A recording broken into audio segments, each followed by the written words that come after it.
귀한 찬양 감사합니다. 이 시간 함께 나누실 말씀 민수기 11장 31절에서 35절까지 말씀입니다. 민수기 11장 31절에서 35절까지 말씀 저랑 한 절씩 교독하겠습니다. 바람이 여호와에게서 나와 바다에서부터 메추라기를 몰아 진영 곁 이쪽 저쪽 곧 진영 사방으로 각기 하루길 되는 지면 위 2규빗쯤에 내리게 한지라.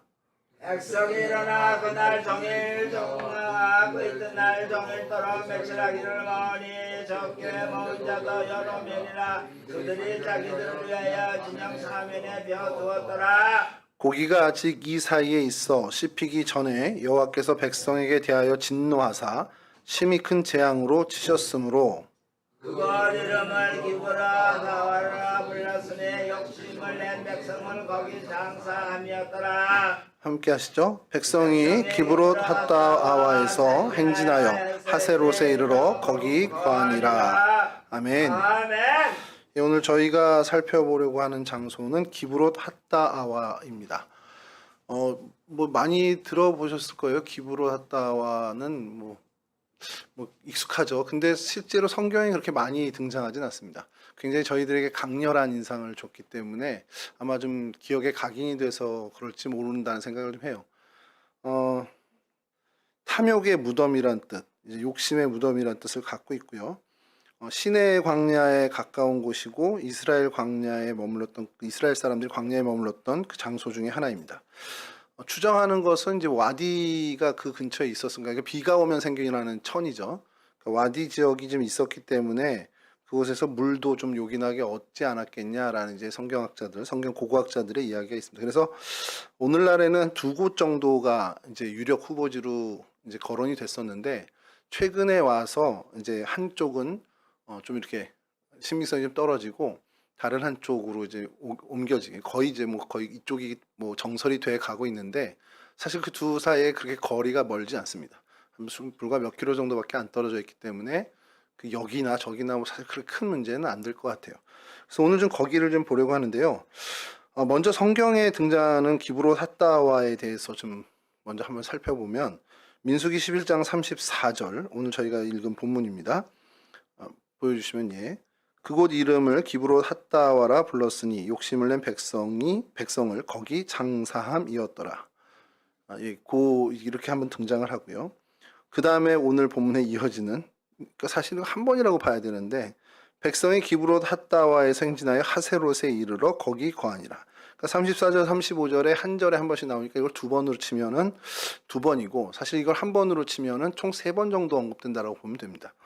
그리고 그 다음에 등장하는 것이 민수기 33장 16절과 17절 여기도 똑같이 두 번 하는데 이제 출애굽 여정을 쫙 나열하면서 얘기하는 겁니다. 민수기 33장 16, 17이 시내 광야를 떠나 기브롯 핫다와에 진을 치고 기브롯 핫다와를 떠나 하세롯에 진을 치고 그러니까 이제 여정에 나오는 그 이야기 지명 이름으로 이렇게 이렇게 두 차례 사실은 이제 등장을 하는 것이고요. 신명기 9장 22절에 이제 조금 다르게 언급을 합니다. 신명기 9장 22절에 너희가 다베라와 마사와 기브롯 핫다아와에서도 여호와를 경노하게 하였느니라. 그러니까 이 다베라, 마사 그리고 이 기브롯 핫다와 이 세 곳을 언급하면서 하나님을 경노하게 그러니까 하나님이 그냥 분노를 일으키게 했다라는 그래서 하나님이 분노하신 곳 이 사건이 이 세 곳 대표적인 것 그 중에 이제 하나가 기브롯 핫다와라고 이야기를 하는 그렇게 이제 신명기에서 언급하는 거죠. 이렇게 쭉 기브롯 핫다와를 혹시 관심 가지신 분이 검색하시다 보면 자료가 그래도 좀 여기는 괜찮은 편이에요. 광야 지역 중에는 그래도 좀 자료들이 좀 넉넉한 편입니다. 그러니까 이게 저도 좀 신기한 거예요. 그렇게 성경에 많이 등장하는데도 막 설이 많고 이런데 여기는 그렇게 큰 이제 논란이 별로 없는. 그래서 오늘날의 어느 지역이냐면 루이스엘 에베리그라는 지역이 이곳으로 이제 추정이 되고요. 그 직전까지는 나와미스라는 곳이 이제 두 사이가 얼마 안 떨어지는데 좀 추정하는 그곳을 좀 사람들이 그곳에 맞지 않겠냐 이런 설이 좀 있었습니다. 그래서 지도를 좀 보여드릴게요. 일단은 이게 이제 근동 아라비아 반도 쪽에 이제 지금 사실 이집트죠. 그래서 이스라엘 땅이 저 위에 있고 이제 밑에 쪽으로 이제 좀 빨간 그 내비게이션의 저 현재 위치를 해놓은 곳이 이제 이 기브롯 핫다입니다. 정확히 얘기하면 이제 루이스 엘 에베리그인데 그냥 에베리그라고 좀 표현을 할게요.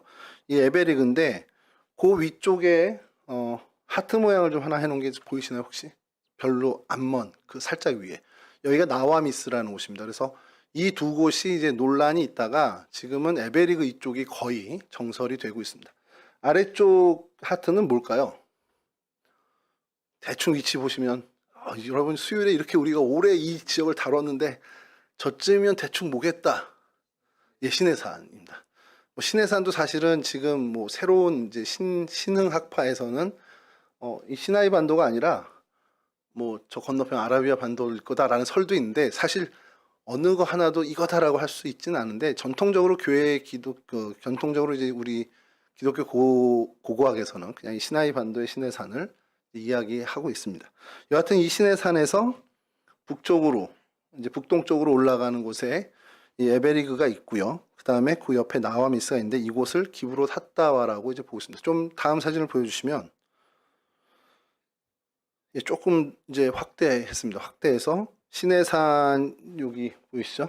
예, 신해산 예, 성 카드린 수도원이 있는 거기서부터 기브롯 핫다 예, 기브롯 그 위에가 나와미스 이렇게 두 곳이 그렇게 멀지 않습니다.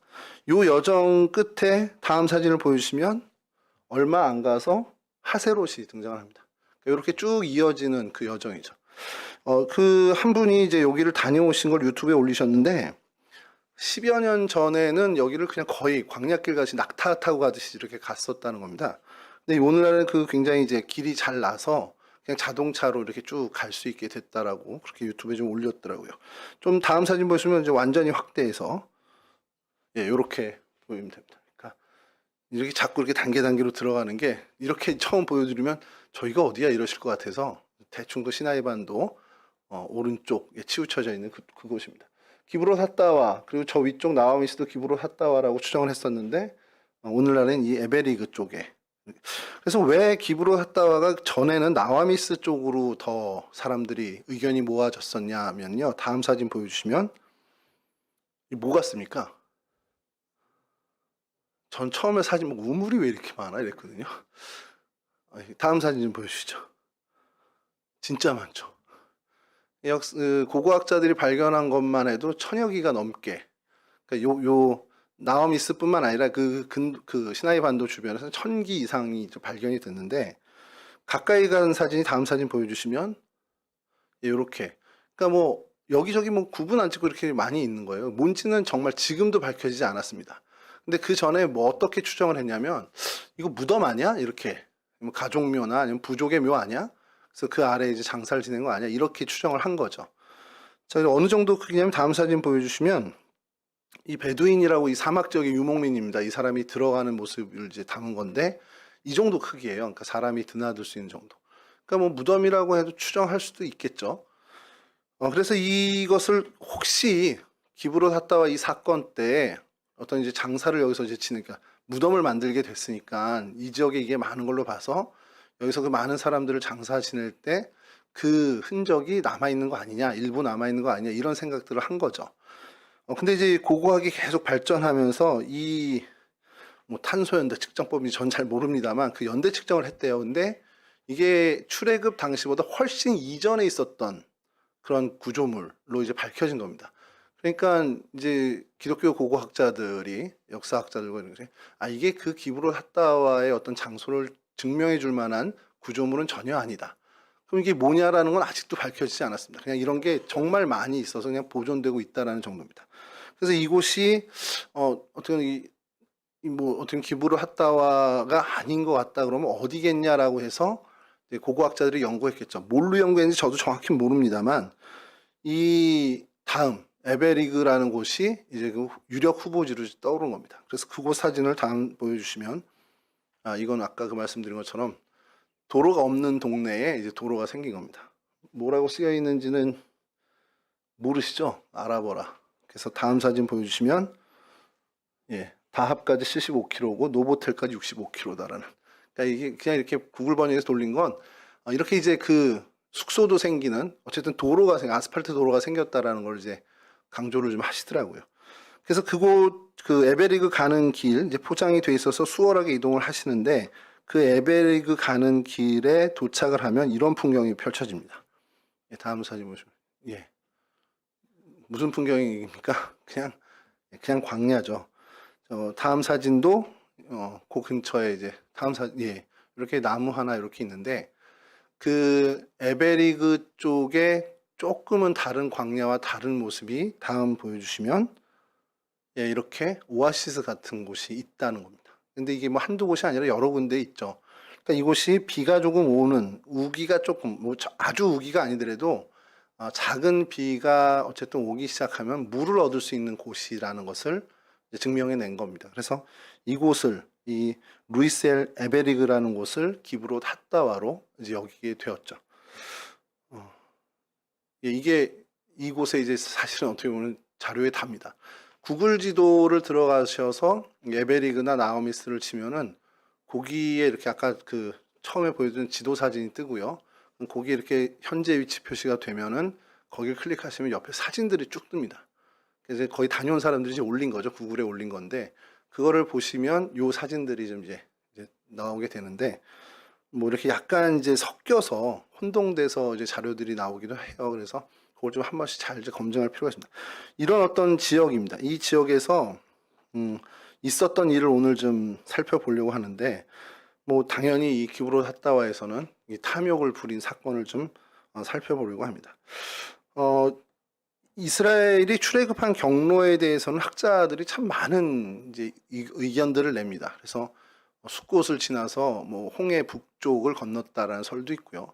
또 육로를 따라 오다가 그 홍해 사건이 뭐 이거는 지금 뭐 더 최신의 어떤 그 학자들이 주장하는 건데 사실 예전에 어떤 그 이론을 좀 어떻게 좀 바꾸고 싶은 의도가 있겠죠. 학자들이니까 뭔가 좀 뒤집어 보고 싶은 마음이 있을 거예요. 학자적인 욕심으로.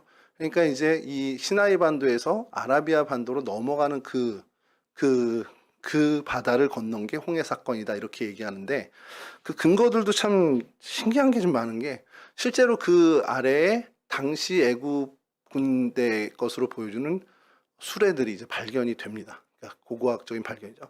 그러니까 그때 이 성경에 있는 애굽 군대가 그 바다에 몰살된 곳이 이곳이 아니겠냐 이런 얘기들 하죠. 근데 또 이제 반대쪽에서 얘기하는 거는 그때가 언제인데 그게 아직도 남아있냐 뭐 이런 얘기들도 하고요. 그러니까 이게 고고학이라는 것이요 추정이지 사실은 이거다 저거다라고 할 수 있는 게 없어서 제가 이 수요 예배 때 우리 지명 이야기를 얘기하면서 궁금증이 저도 많이 생기거든요. 그래서 하나님 앞에 가면 물어볼 게 점점 많아지는구나. 이제 진짜 궁금한 거예요. 그래서 성지 순례를 가게 되는 길이 있다면 출애굽 여정을 가게 될 길이 뭐 기회가 생긴다면 뭐 제가 뭐 고고학을 할 수 있는 건 아니지만 그 여정을 따라서 여기가 정말 그 몇천 년 전에 2000년 4000년 전에 이렇게 지나간 그 길이야 이렇게 생각하는 게 아니라 이러한 광야를 지났다라는 게 더 큰 포인트가 되겠죠. 그래서 기브롯 핫다와가 여기다 저기다 뭐 에베리그다 나오미스다 여기가 사실은 이게 고고학자들에겐 굉장히 중요한 거지만 저희들에겐 그게 중요한 거라기보다 이런 아무것도 양식을 얻을 수 없는 그래서 심지어 오늘 등장하는 이야기처럼 고기도 먹고 싶어요 채소도 먹고 싶어요 하는 그 사람들의 마음이 왜 느닷없이 나왔는지 그게 어떻게 보면 갑자기 채소가 먹고 싶어서 먹고 싶은 게 아니라 시내산 밑에서 한 1년여를 거하잖아요. 그리고 1년 정도 머물다 이제 출발을 하는데 광야에서의 생활 아무 어떤 것도 얻을 수가 없습니다. 좀 이따 좀 말씀을 드리긴 하겠지만 이 유목민들 광야에서 지내는 이 베두인들 이 사람들이 채소를 먹을 일이 거의 없죠. 고기는 이미 잡은 것들을 말려서 우리나라로 치면 육포 같은 거를 이제 저장해서 이제 갖고 다니면서 그걸로 양식을 하고 그러니까 이들의 불만이 생길 수도 있겠구나. 이런 기사가 성경에 있을 수밖에 없겠구나라는 것을 그 자연 환경을 보면서 이 어떤 정황들을 보면서 성경을 좀 더 깊이 이해하는데 도움이 되는 거지. 에베리그면 어떻고 나와미스면 어떻습니까? 저희들한테는 그게 저의 구원의 문제와 무슨 상관이 있겠습니까? 아무 상관이 없거든요. 그런데 성경을 우리가 좀 더 풍부하게 풍성하게 묵상하고 그 메시지를 좀 더 공감하기 위해서 필요한 작은 부분이지만 그런 노력들을 좀 하자는 거죠. 그래서 이 뭐 출애굽 경로 여러 가지 있지만 주장하는 경로들, 뭐 이 아래쪽으로 갔다 아니면 뭐 시나이 반도를 걷는 거다 뭐 이렇게 해도 이 기브롯 핫다와를 지난 것에 대해서는 양측 다 이견은 없습니다. 그래서 이 지역을 분명히 지났을 것이고 이 광야의 생활에서 분명히 그들은 이 식량, 먹을거리에 대한 불만은 분명히 생겼다라는 그 사건을 우리가 좀 주목할 필요가 있다는 것이죠. 정말 오늘은 제가 공수표가 아니라 그렇게 길지 않게 예배가 끝날 것 같습니다. 예, 너무 좋아하시는데 기브롯 핫다와 탐욕의 무덤입니다. 그러니까 탐욕의 무덤이 뭡니까? 탐욕을 묻었다라는 거예요. 이거 굉장히 중요한 포인트입니다. 탐욕의 무덤, 그러니까 가우진 무덤 그러면 가우진을 묻었으니까 가우진 무덤이잖아요. 그러니까 탐욕의 무덤은 탐욕을 묻었다라는 겁니다. 이게 사실은 기브롯 핫다와 사건에서 저희들에게 주는 굉장히 중요한 포인트, 그 교훈인데요. 탐욕을 사전에서 찾아보면 명사로 지나치게 탐하는 욕심이라고 나옵니다. 뭐 탐하는 건 뭐고 또 욕심이 뭐냐 이렇게 또 사전을 또 찾아보면 여러 개 계속 나오겠지만 지나치게 탐하, 선을 넘는 욕심이라고 우리는 생각하면 되죠. 그러니까 우리 사람이 자기 분수 이상의 것을 바라는 과도한 욕망, 과도한 욕심이 바로 탐욕이라는 겁니다. 그러니까 어떤 정상적이고 상식적인 이치를 벗어난 올바르지 않은 욕심을 탐욕이라고 하는 거죠. 성경에서는 이 탐욕을 계속해서 이제 이야기합니다. 성경 전체에서 탐욕에 대해서 많이 얘기를 해요. 탐욕 혹은 욕심이라고 한글 성경에서 번역이 됐는데 이 탐욕 욕심으로 표현하면서 이 타락한 이 세상, 그러니까 하나님의 백성이 아닌 하나님과 단절된 죄에 빠진 사람들, 그 인생들이 갖고 있는 불신앙의 가장 큰 요소 중에 하나가 바로 이 탐욕이라는 겁니다. 그러니까 그치지 못하는, 만족하지 못하는 욕심. 그래서 성경은요, 온갖 이 탐욕에 대해서 이야기하면서 이 탐욕으로 인해서 벌어지는 온갖 불의한 일, 그리고 악한 일, 그렇게 탐욕으로 자행되는 모습들을 계속해서 증언해 줍니다. 그리고 그 결과가 어떻게 됐는지를 또 밝혀주죠. 그 결과로 어떻게 보면 인생에 큰 불행을 당하게 되는 것까지도 보여주는 그러한 일들이 성경에 계속 반복적으로 나오고 있습니다. 그래서 오늘 저희가 살펴볼 이 기브롯 핫다와는 이제 시내산 호렙산에서 가데스로 가는 도중에 이제 출애굽한 이스라엘 백성이 탐욕에 빠져서 탐욕을 부림으로 인해서 하나님의 진노를 받게 되고 그 진노의 결과로 죽어 묻히게 되는 이 사건을 좀 저희가 살펴보려고 합니다. 이 사건을 저희가 보면서 정말 어떻게 보면 주는 탐욕의 무덤에서 주는 교훈을 저희가 찾아야 되겠죠.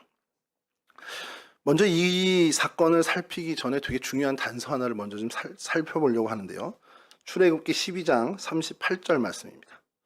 그러니까 출애굽할 당시의 상황을, 이스라엘 백성들이 나오는 상황을 묘사한, 기술한 그 부분입니다. 출애굽기 12장 38절인데요. 개역개정과 새번역 두 개로 다 좀 읽어보겠습니다. 출애굽기 12장 38절 먼저 개역개정입니다. 수많은 잡족과 양과 소와 심이 많은 가축이 그들과 함께 하였으며, 이제 새번역으로요. 그 밖에도 다른 여러 민족들이 많이 그들을 따라 나섰고 양과 소 등 수많은 집짐승 떼가 그들을 따랐다. 그러니까 뭐 양과 소가 따랐다라는 건 이제 뭐 그거는 우리가 다 뭐 알고 있는 얘기인데 저희가 사실 자꾸 간과하는 것 중에 하나가 이스라엘 백성들만 출애굽한 게 아니라는 겁니다. 성경에서 이야기하는 것은 개역개정에서는 그 사람들을 수많은 잡족이라고 표현을 하고요. 출애굽기 12장 38절 새번역에서는 다른 여러 민족이라고 좀 순화해서 표현을 할 뿐이죠. 수많은 잡족, 다른 여러 민족들이 이 선민들을 따랐다는, 하나님의 백성을 따라 나섰다라는 걸 여러분 기억하시고 오늘 말씀을 좀 계속 나눴으면 좋겠습니다. 요걸 좀 기억하시고요. 자, 광야에 행진하는 중에 오늘 우리가 본문 읽은 본문에서 고기 타령을 하고 채소 야채 얘기를 하면서 원망을 하고 불평을 하게 되는데요. 이 사람들이 왜 그러면 1년여 이 시간 동안 가만히 있다가 갑자기 야채가 먹고 싶어졌을까? 뭐 그럴 수도 있겠죠. 1년여를 뭐 저도 고기를 만약에 안 먹고 있다 보면 이제는 고기 좀 먹고 싶어. 그러면서 집사람한테 우리 뭐 좀 명륜진 사갈비 갈래? 뭐 이런 얘기를 하겠죠. 근데 이 사람들도 그런 어떤 자연스러운 걸로 그냥 고기 좀 사줘 이런 땡깡이 아니라 불평을 하기 시작합니다. 그러니까 좀 결이 좀 다른 거죠. 집에서 제가 우리 나 요즘 헛헛해 뭐 내 얼굴 봐 요즘 헬스케졌잖아 뭐 이러면서 고기 좀 먹자 이게 아니라 굉장히 원망과 불평을 갖고 이 말을 하기 시작한 겁니다. 아 이렇게 해서 우리 여기 이렇게 머무르게 해서 아 먹고 싶은 고기도 못 먹게 하고 채소야채 뭐 참외도 나오잖아요. 왜 그러지? 이렇게 생각을 하는데 왜 결이 다른 이 불평이 생겼느냐? 제가 성경을 보면서 좀 깜짝 놀랐던 부분 중에 하나가 이건데 민수기 11장 4절 말씀을 좀 보겠습니다. 그들 중에 섞여 사는 다른 인종들이 탐욕을 품음에 이스라엘 자손도 다시 울며 이르되 누가 우리에게 고기를 주어 먹게 하랴. 이스라엘 백성, 그러니까 하나님의 백성, 선택받은 선민들이 먼저 불평을 갖고 불만을 토로한 게 아니라는 겁니다. 성경에서 이야기하는 것은 그들 중에 섞여 사는 다른 인종들, 아까 우리 출애굽기에 말씀 나눈 것처럼 수많은 잡족, 다른 여러 민족이라고 표현됐던 그 사람들을 지칭하는 겁니다. 섞여 사는 다른 인종들, 출애굽기에서 이야기한 수많은 잡족과 다른 여러 민족을 지칭하면서 이들을 섞여 사는 민족이라고 표현을 하는 거예요. 그들이 탐욕을 품었습니다. 그들이 먼저 탐욕을 품은 거죠. 이게 성경학자들의 고민이에요. 왜 이 사람들이 탐욕을 품었을까? 그러면 이제 출애굽기 처음 가서 그 사건을 다시 한번 들여다봐야 한다는 겁니다. 성경학자들이 이야기하는 것이 이래요. 설명이 이렇습니다. 이들이 왜 따라 나왔냐부터 이제 살피는 거예요. 아니 이스라엘 백성들이야 원래 있던 가나안 땅으로 약속의 땅으로 가는 거지만 얘들은 왜 따라와? 여러분들 생각해 본 적 있어요? 왜 따라갈까요? 성경학자들의 해석이 이래요. 이스라엘이 출애굽할 당시에 벌어졌던 많은 사건들 있죠. 애굽의 열 재앙도 봤고요. 이들은 그 모든 걸 목격한, 같이 살면서 목격한 사람들입니다. 그러면서 이들이 출애굽할 때 애굽의 막대한 재물과 가축들을 가지고 나가는 걸 봅니다. 그러면 어떤 생각이 들까요? 그냥 아주 세속적인 마음으로. 야, 그쵸. 쟤네들 따라가면 뭐 나한테도 뭐 좀 떨어지지 않겠어? 어차피 애굽에서 나 이번 생은 글렀는데 쟤네들 따라가면 뭔가 좀 다른, 뭔지 모르지만 다른 게 있지 않겠어라는 마음들이 있었지 않겠냐라는 거예요. 그게 성경학자들의 이야기입니다. 그러니까 자신들이 애굽에서 그들도 뭐 노예 생활을 한 사람들이었겠죠. 그런 어떤 노예 생활보다는 어쨌든 조금 더 나은 삶이 될 거라는 기대를 갖고 따라 나섰을 거라는 겁니다. 그러니까 즉 막연한 기대감을 가지고 그냥 그들을 따라 나온 거예요. 가나안 땅, 옛 땅, 약속의 땅을 회복한 그건 관심 없고 많은 재물을 갖고 이사 나가는 이 사람들 내가 따라 나가면 그래도 지금보다 뭔지 낫지 않겠어라는 그 막연한 기대감을 갖고 그냥 따라 나선 거라는 게 성경학자들의 이야기입니다. 이스라엘 백성은 달랐죠. 아브라함, 야곱, 요셉을 기억하고 계속해서 부모로부터 들어왔고 그러니까 그들은 하나님의 언약이라는 것을 어쨌든 새겼던 사람들이고 이 사람들은 아브라함도 몰라요. 야곱도 모릅니다. 요셉도 몰라요. 그냥 하나님 언약 그건 더 모르죠. 아니 모르는 게 아니라 상관없습니다. 그걸 알 필요도 없어요. 그냥 몸만 따라 나선 사람들이라는 겁니다. 근데 이렇게 보면서요. 어떤 두려움이 생겼냐면 이스라엘 공동체가 여호와 그러니까 야훼 신앙의 공동체입니다. 신앙 공동체입니다. 야훼 신앙을 공유하고 서로 나누는 신앙 공동체인데 그 안에 야훼 신앙을 전혀 공유하지 못하는 섞여 사는 민족이 들어왔을 때 이와 같은 기브롯 핫다와의 사건이 벌어지더라는 거예요. 이게 이 사건의 사실 굉장히 중요한 핵심 포인트입니다. 그러면서 제가 두려워지는 거예요. 왜 두려워집니까? 오늘날이라고 다를까? 이런 생각이 드는 겁니다.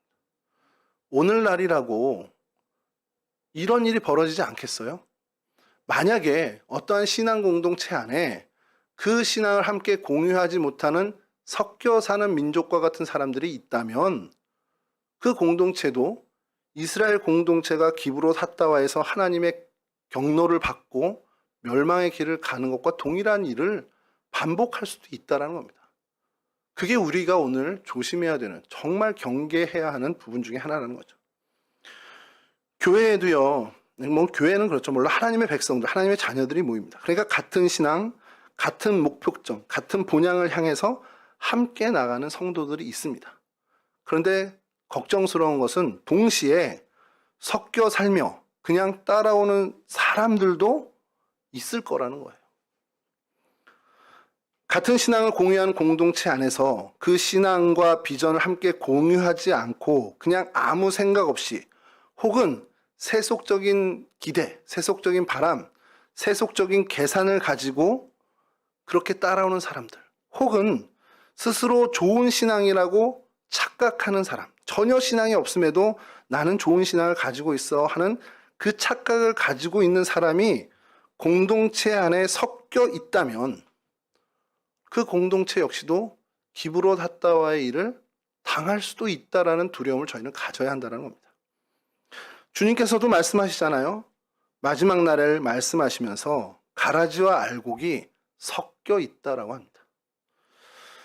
누룩이 순수한 반중에 섞여 이렇게 해서 그 부풀어 오르는 것처럼 교회에도 섞여 있는 이들, 교회에 무언가 섞여 있어서 세속적인 풍조, 세속의 가치관, 세속의 죄를 오염시키는, 그렇게 죄로 오염시키는 이들이 있을 수 있다라는 거예요. 결국 그들로 인해서 교회는 큰 분란을 겪게 될 거고요. 어려움을 당하게 될 거고요. 심지어 더 나아가 하나님의 진노하심을 경험할 수도 있게 된다는 겁니다. 그러니까 결론적으로만 얘기하면요. 말씀을 준비한 게 이게 한 2주, 3주 전에 이제 기브롯 핫다와를 해놓고서는 홍순아 목사님 유튜브도 좀 보면서 아 이거다 기브롯 핫다와를 해야겠다 할 때는 이 생각을 못했어요. 그냥 말씀 준비하다가 했는데 왜 이런 생각을 하게 됐냐면 근래 한 교회에서 저 남쪽에 있는 한 교회에서 벌어지고 있는 일을 저는 듣고 싶지 않은데 계속 전해옵니다. 카톡으로 막 영상 보내주고 카톡으로 뭐 주보 이렇게 찍어서 보내주고 하는데 그냥 참담한 거예요. 제 마음이. 교회가 양쪽으로 나뉘어서 갈등을 하는데 갈등의 정도가 그냥 갈등하는 게 아니라 몸싸움까지 하는 영상을 이제 보여주는 겁니다. 제가 깜짝 놀랐어요. 이게 그 교회야? 정말 심하게 뭐 밀치고 뭐 우리 표현으로 헤드락하는 것처럼 목을 조리고 예배당 안에서 주일 예배 시작할 때 그러고 있는 거예요. 그리고 한 친구는 친구라고 하면 죄송합니다. 예배 전 예배 여는 찬양을 하는 전도사님은 계속 찬양을 부르고 있고 그 와중에 성도들은 멱살잡이하고 이렇게까지 저는 뭐 처음 보는 거니까 이렇게까지야? 그렇게 나뉘어서 몸싸움까지 하는 상황을 모습을 보고 있으면서 마음이 참담한데 가만히 보니까 아는 얼굴들이 있는 거예요. 직분이 상관없더라고요. 뭐 장로님도 상관없고 집사님도 상관없고 저분 장로님인데? 심지어 거기 있는 부목사님은 저 친구는 부목사인데? 이런 얼굴들이 그냥 거기서 뒤섞여서 이렇게 있는 거예요. 직분도 체면도 뭐 인격도 아무 상관이 없습니다.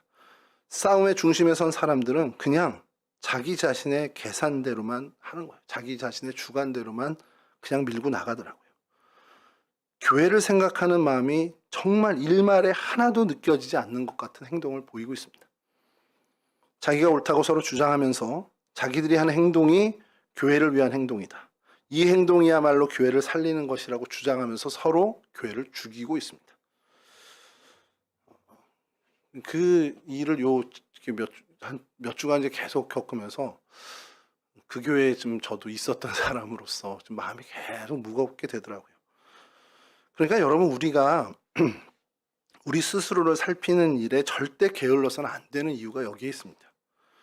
내가 하나님의 백성으로서의 그 정체성을 정말 잘 붙들고 살고 있는지 혹 내게 내 모습 속에 그냥 몸만 따라가는 그런 섞여 사는 무리의 모습이 혹은 없을까라는 것을 계속 우리 스스로 점검해야 한다는 거예요.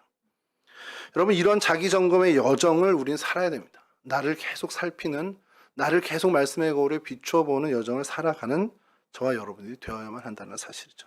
오늘 이 기브롯 핫다와의 사건을 보면서 우리가 첫 번째로 정말 다짐하고 또 다짐해야 되는 것은 나를 점검하는 자기 점검의 삶을 그 신앙의 여정을 걸어가야 한다는 겁니다. 그러면서 이들의 주장을 좀 면밀하게 살펴볼 필요가 있는데 이들의 불만, 이들의 주장이 정말 단순하게 먹고 싶은 거, 좀 영양가 있는 거, 좀 맛있는 음식 그거 먹고 싶다고 말한 게 아니라는 거예요. 뭐 스테이크 주세요. 뭐 티본으로 뭐 미디움으로 해서 주시면 좋겠어요. 이런 좀 더 맛있는 먹거리를 요구한 게 아니라 이들의 불만의 본질은 애굽 생활과 현재 하나님과 함께하는 이 생활, 이 두 생활 중에 애굽에서의 생활이 더 좋은 생활이었다라고 주장하는 겁니다. 그러니까 하나님과 함께하는 이 삶과 하나님 없는 세속에 묻은 삶의 대결에서 하나님과 함께하는 삶이 아니다라고 얘기하는 선언이에요. 이 사람들은 그렇게 선동하는 겁니다. 현재 하나님과 함께하는 이 가나안으로 가는 여정, 이 생활보다 비교할 수 없이 행복했던 애굽 생활이야 라고 사람들을 선동하고 있는 거죠. 그리고 백성들은 그 선동에 사실은 넘어가게 됐습니다. 그리고 그들은 불만과 탐욕의 자리로 그 마음이 옮겨져 가게 됐죠. 민수기 11장 이제 4절 이후 이제 후반부부터 5절까지인데요. 잠깐 띄워주시면, 누가 우리에게 고기를 주어 먹게 하랴. 여기까지는 나 고기 먹고 싶어요 라는 어떤 더 맛있는 음식에 대한 욕구, 불만인 것 같은데, 그 다음이 중요합니다. 우리가 애굽에 있을 때에는 값없이 생선과 오이와 참외와 부추와 파와 마늘을 먹은 것이 생각나거늘. 고기, 각종 채소, 야채 값없이 실컷 먹었다고 이야기합니다. 진짜일까요? 어쩌다 먹긴 했겠죠. 아예 안 먹고 살았을 수는 없었을 텐데 정말 그렇게 그들이 원 없이 먹고 살았을까요? 절대 아니라는 겁니다. 애굽에서 학대받는 그들의 원성을 하나님이 들으셔서 건져낼 정도로 그들은 학대받는 민족이었습니다. 그런 학대받는 자들이 정말 풍성한 식자재를 갖추고 쌓아놓고 먹고 살았다? 그건 아니라는 거죠. 그저 굶지 않을 정도로, 노동에 어떻게 보면 피해가 되지 않을 정도의 식량만을 공급받으면서 살았을 거라는 거예요. 그럼에도 이들은 그때 그 과거를 미화하고 있습니다. 목적이 뭐죠? 왜 과거를 미화할까요? 미화가 아니라 미화할까요? 지금 현재를 부정해야 되기 때문에 그렇습니다. 지금 하나님과 함께하는 이 시절, 이 여정을 부정하기 위해 그 애굽에, 사실은 더 처참했던 그때 그 애굽의 그 상황을 더 아름답게 포장하는 거예요. 사람이 원래는 그런 성향이 있다고 합니다. 심리학자들 얘기가, 이 망각이라는 게 있잖아요. 그 망각할 건, 잊어버릴 건 잊어버리고 기억할 건 더 또렷이 기억하는 게 우리 뇌의 습성이래요. 그러니까 아마 살아남기 위해서 그렇게 하던 것이 그렇게 습성으로 본성으로 자리 잡은 거겠죠. 그러니까 지나온 시간들 속에서 좋았던 거를 계속 강화하면서 포장을 계속 한다는 겁니다. 우리 뇌가 그렇다는 거예요. 저도 그렇고 여러분들도 그렇고요. 그리고 혹독한 어떤 그 아픔들은 자꾸 그냥 잊어버리는 거죠. 왜냐면 그걸 기억하면 못 견디니까 계속 이제 희석시키는 겁니다. 그러니까 시간이 지나면 지날수록 지나온 생활에 좋은 기억만 남는 거예요. 근데 제가 이 얘기를 들으면서 맞다 생각한 게 뭐냐면, 저는 아닙니다. 저는 첫사랑에 성공했기 때문에 상관이 없는데 제 주변의 친구들을 보면 전에 헤어졌던 애를 걔는 그게 좋았는데 뭐 이런 얘기를 해요. 그래서 저는 객관적이고 봤잖아요. 야, 전에 애가 지금은 훨씬 못해. 지금이 훨씬 나아. 야, 지금 네 와이프가 100번 1000번 나아. 이 얘기를 해주죠. 근데 가끔 그 친구가 그런 얘기를 해요. 걔때 그 성인은 실명 얘기하면 안 되는데 성인은 뭐 이랬는데 저랬는데 이런 얘기를 하는 거예요. 그래서 제가 결정적으로 그 친구의 야, 너 그때 이것 때문에 헤어졌잖아. 이러면 이제 그때 좀 정신 차리거든요. 근데 가만 놔두면 그 전에 있었던 경험들을 좀 더 실제보다 더 아름답게 포장하는 이야기를 합니다. 남자들 중에 대표적인 게 있어요. 군 생활을 이끌었습니다. 지금 제가 나이가 들고 좀 이제 힘도 없지만 그래도 저는 그때 군대보다 지금이 좋습니다. 공감 안 하시나요? 뭐로 봐도, 어떤 면에서 봐도 지금이 더 좋아요. 그때 20대라는 거 빼고는 다 지금이 모든 상황도 다 좋습니다. 근데 제 동기 중에 하나는 가끔 그런 얘기해요. 야, 그때가 좋았지. 시키기만 하면 다 애들이 막 일사천리 움직이고. 지는 안 움직였나? 지도 막 움직여놓고. 근데 그건 다 잊어버리는 거예요. 자기가 괴롭힘 당했던 건 다 잊어버리고 자기가 막 사람들을 부리고 그곳에서 왕노릇했던 그 기억만 막 좋아하는 거예요. 그러니까 사람이 원래 그렇습니다. 뭐 전에 있던 사람에 대해서도, 또 전에 있었던 어떤 그 상황에 대해서도 그렇게 얘기하는데, 교회에 대해서도 그렇게 얘기하는 사람들을 많이 봅니다. 전에 사역하던 교회가 더 좋았어. 그 교회는 이것도 있고 저것도 있고 이런 땐 이런 거 하고. 그럼 그 교회 가면 되잖아요. 왜 여기서 이렇게 제가 그런 얘기를 하거든요. 저는 왔잖아요. 그 전에 교회가 좋아서 왔잖아요. 좋으면 가는 거예요. 그 전에 교회가 더 좋으면 가야죠. 저는 왜곡된 기억이 아니라 실제 좋아서 왔습니다. 목사님께 박세영 목사님 서산 가신다는 얘기 듣고는 이렇게 보고 있었죠. 어디 누구를 뽑으시나 이렇게 보고 있다가 이게 조금씩 딜레이 되더라고요. 그래서 목사님께 사정했습니다. 저를 뽑아주신다면. 네. 뭐 뒷얘기는 일단 잠기고. 여러분 어쨌든 실제 좋아서 그런 얘기 할 수 있죠. 그런 경우 분명히 있습니다. 근데 더 많은 경우가 지금 내 현재 상황에 대한 불만이나 불평이 투영돼서 과거가 더 좋았다라고 스스로 속이고 또 그렇게 하는 경우도 굉장히 많더라는 거예요. 지금 이스라엘 백성들, 이들의 마음에 이 섞여 있는 무리들이 그것을 건든 겁니다. 지금 불만. 니네 고기 못 먹잖아 지금. 야 애굽 때는 그래도 먹지 않았니? 생각해보니까 먹은 것 같아. 이런 것들을 자극하면서 현 상황에 대한 불평과 불만을 증폭시키는 거예요. 이게 그들의 주장이었습니다. 여러분 이게 오늘날에도 마찬가지예요. 어느 정도냐면 심지어 죄악 속에서 비참하게 종노릇하던 사람들이었습니다. 그래서 주님을 만나고 주님의 구원하심과 그 이름으로 존귀케 되는 은혜를 입었음에도 불구하고요.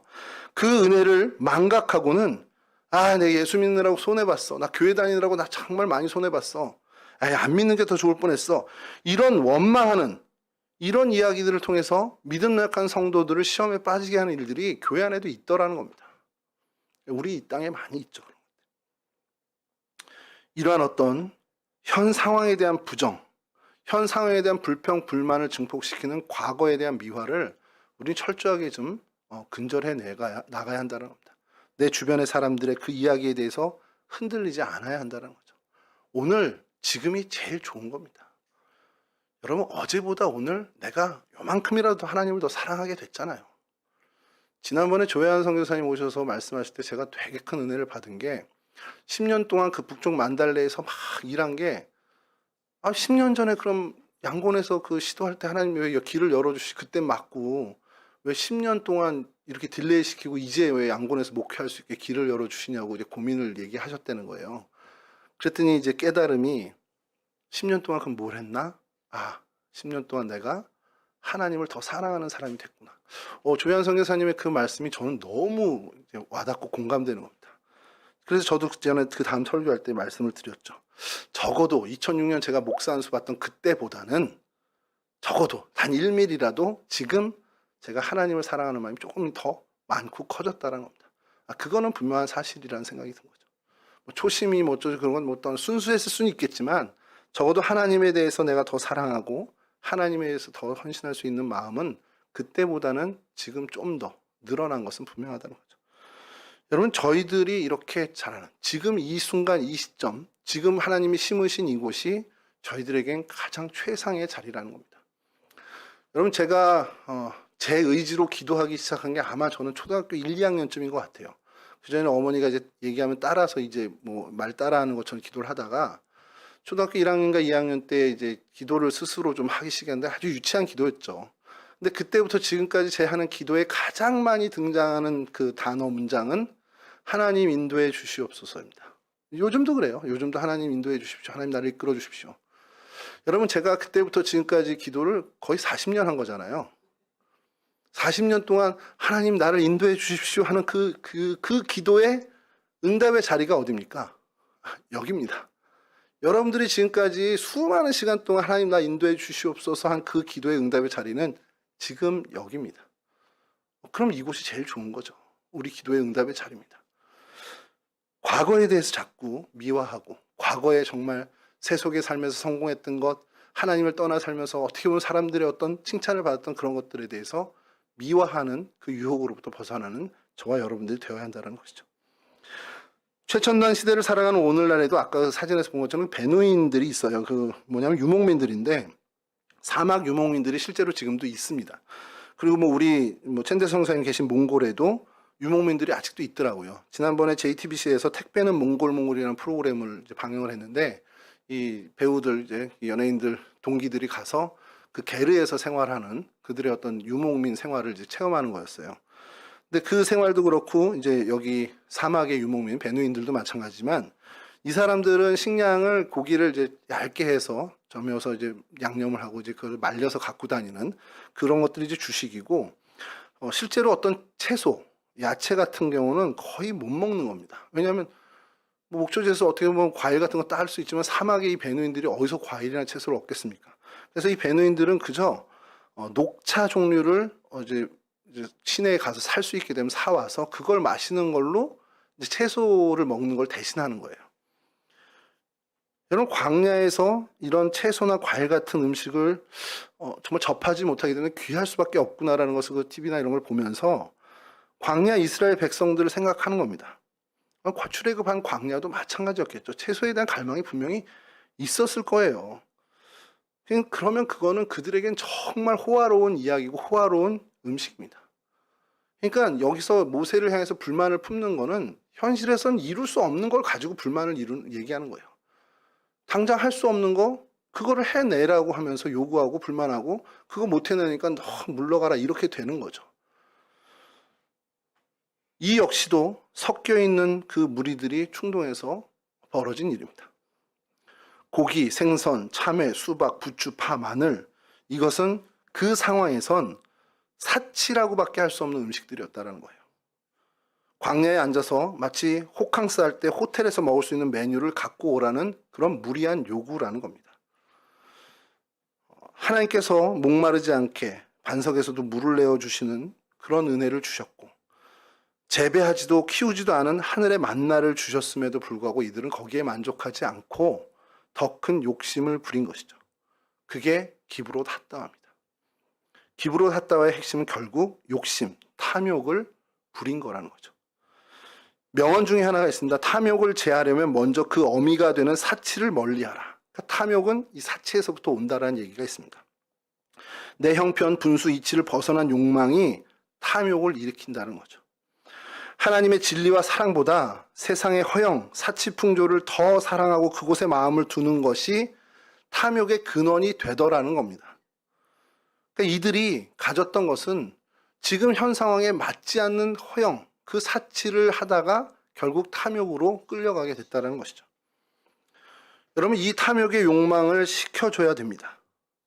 그 한도를 정해주는 그러한 일들이 필요하죠. 여기까지구나. 이걸 넘으면 탐욕이 되겠구나. 여러분 그것이 바로 우리 신앙에서 우러나는 자족하는 마음입니다. 현재 내 상황을 만족할 수 있는 그 마음, 그 믿음이 그 탐욕을 냉각시키는 그런 냉각수의 역할을 할 수 있다는 겁니다. 여러분 세상에 얻고 싶고 누리고 즐거운 거 많죠. 뭐 세상에 놀 게 없습니까? 돈이 없지 이런 얘기를 하더라고요. 정말 놀 게 많고 볼 게 많습니다. 중국의 한 고사 이야기를 좀 말씀드리면서 말씀을 좀 마칠게요. 중국의 실제 이야기입니다. 은나라라는 나라가 있는데 기원전 1600년대에 이제 탄생이 돼서 한 550여 년 동안 존재했던 중국 역사상 최고의 실전 왕국이었습니다. 은나라 31대 왕이 마지막 왕인 주왕이라는 사람인데 이 사람이 중국 역사상 가장 사치스러운 왕이었다라고 기록이 돼 있어요. 이유는 뭐냐? 아주 사소한 것부터 시작합니다. 어느 날 코끼리 상아로 된 젓가락을 선물을 받게 돼요. 그걸 가지고 너무 기뻐서 이제 식사 시간마다 그 상아 젓가락으로 식사를 하기 시작했습니다. 그랬더니 그 기자라는 신하가 있었는데 그 현자였던 기자는 이 주왕의 모습을 보면서 왕의 젓가락을 상아 젓가락으로 바꾸니 이제 큰일이 났다라는 얘기를 한 겁니다. 왜냐? 상아 젓가락을 쓰면 그에 걸맞는 음식이 필요할 거라는 거예요. 그럼 그에 걸맞는 산의 진미는 허접한 그릇에 담을 수 없다는 거죠. 괜찮은 그릇, 금그릇 같은 것에 담아야 될 거라는 겁니다. 그럼 금그릇을 담은 그 산의 진미를 어떤 식탁, 허름한 나무 식탁에 올릴 수 없을 거고 옥으로 된 식탁이 필요할 거라는 거죠. 옥으로 만든 식탁이 놓여지면 그 주변은 비단과 보석들로 치장을 해야 된다는 거죠. 소위 인테리어를 해야 된다는 거죠. 그러면 그 인테리어에 걸맞는 왕궁도 필요할 거라는 거예요. 그럼 왕궁을 새로 짓기 위해 온 백성들을 노역을 시킬 거고 그럼 신음할 거라는 겁니다. 그러니까 걱정이 왜 안 되겠냐 이 얘기를 한 거예요. 근데 결국 이 기자의 걱정대로 이 은나라는 그대로 멸망을 해갑니다. 그렇게 나라가 무너지고 결국 주나라에게 망했다라는 것이죠. 사치와 탐욕이 이렇게 무섭다라는 것을 알려주는 이야기죠. 오늘날은 어떻습니까? 우리 성도들 원래 내 자신이 본래 되어야 할 모습이 다 있습니다. 우리에게. 그것을 놓치면 우리도 이와 같이 될 수 있다는 거예요. 하나님 언약 안에서 그 욕망을 조절할 수 있는 사람이 돼야 한다는 겁니다. 내 욕심을 제어할 수 있는 사람이 돼야 한다는 거죠. 출애굽한 이스라엘 백성이 가나안으로 가는 도중에 품은 이 탐욕, 이것은 그들 스스로의 정체성을 놓친 겁니다. 하나님 나라를 향하는 나그네요 순례자라는 사실을 놓친 거예요. 잠시 머물러가는 나그네가 하나님이 원하는 삶을 살면 그뿐인데 이 땅의 것에 목을 메고 이 땅의 것을 이루기 위해서 정말 거기에 집중한 것으로 결국 탐욕에 빠지게 됐다는 겁니다. 여러분, 이 탐욕을 탐욕의 열기를 식히는 건 자족하는 마음, 곧 내 자신을 현재 이 시점에 하나님이 주신 은혜에 만족할 수 있는 그 마음밖에 없다라는 것이죠. 여러분, 그러면서 이 탐욕 얘기를 하면서 이제 말씀드리는 것이, 이 탐욕이 얼마나 무서운 거냐, 탐욕의 끝이 뭐냐. 디모데전서 6장 9절은요. 부하려 하는 자들은 시험과 올무와 여러 가지 어리석고 해로운 욕심에 떨어지나니 곧 사람으로 파멸과 멸망에 빠지게 하는 것이라. 탐욕은 결국 파멸과 멸망에 이르게 하죠. 야고보서 1장 15절입니다. 욕심이 잉태한즉 죄를 낳고 죄가 장성한즉 사망을 낳으니라. 욕심, 탐욕은 결국 죽음으로 이끌어지죠. 이들도 마찬가지였습니다. 민수기 11장 33절에 이 기브롯 핫다와의 이스라엘 백성들, 불만을 품었던 이들, 탐욕을 품었던 이들은 민수기 11장 33절에 고기가 아직 이 사이에 있어 씹히기 전에 여호와께서 백성에게 대하여 진노하사 심히 큰 재앙으로 치셨으므로, 이러면서 거기서 다 장사 지내게 됩니다.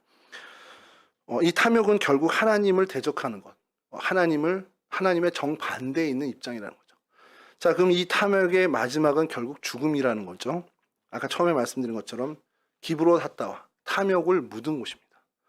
그럼 탐욕은 뭘로 끝낼 수 있습니까? 묻는 거로밖에 없어요. 죽음밖에 없습니다. 그러니까 쉽게 얘기해서 단순한 도식으로 죽어야만 탐욕이 끝나요. 탐욕을 멈출 수 있는 것은 죽음뿐이라는 겁니다.